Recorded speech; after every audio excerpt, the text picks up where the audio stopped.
या सुरुवातीला 2 प्रश्न विचारणार आहे. माझा पहिला प्रश्न, आपल्याकडे प्रभू येशू ख्रिस्ताला मागण्यासाठी काही हेतू आहेत का? माझा दुसरा प्रश्न, आपण त्या हेतूसाठी प्रभू येशू ख्रिस्ताकडे विश्वासाने प्रार्थना करतो का? पिता, पुत्र, पवित्र आत्मा यांचे नावे आमेन. सर्वांना जय ख्रिस्त. मी आज चौथ्यांदा शुभवर्तमानावर मनन चिंतन देणार आहे.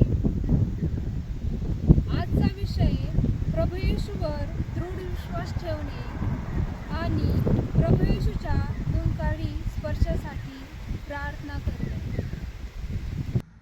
विश्वासाने प्रभू येशूच्या, विश्वासाने प्रभू येशूच्या वस्त्राला मी सेवले ग, उदास माझी जगणे अवघे, पुन्हा नव्याने हसले ग, उदास माझी जगणे अवघे, पुन्हा नव्याने हसले. आजच्या शुभवर्तमानात आपण 2 चमत्कार पाहतो.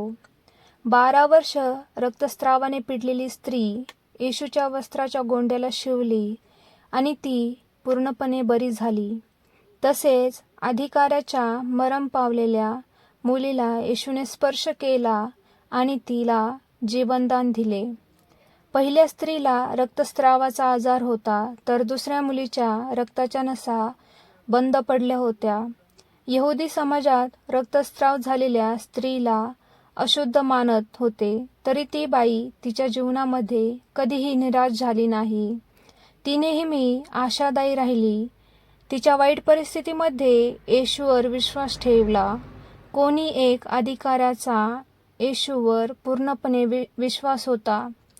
तो म्हणतो, माझ्या मुलीवर हात ठेवा आणि ती जिवंत होईल. आपण केवळ नावापुरती प्रार्थना करतो.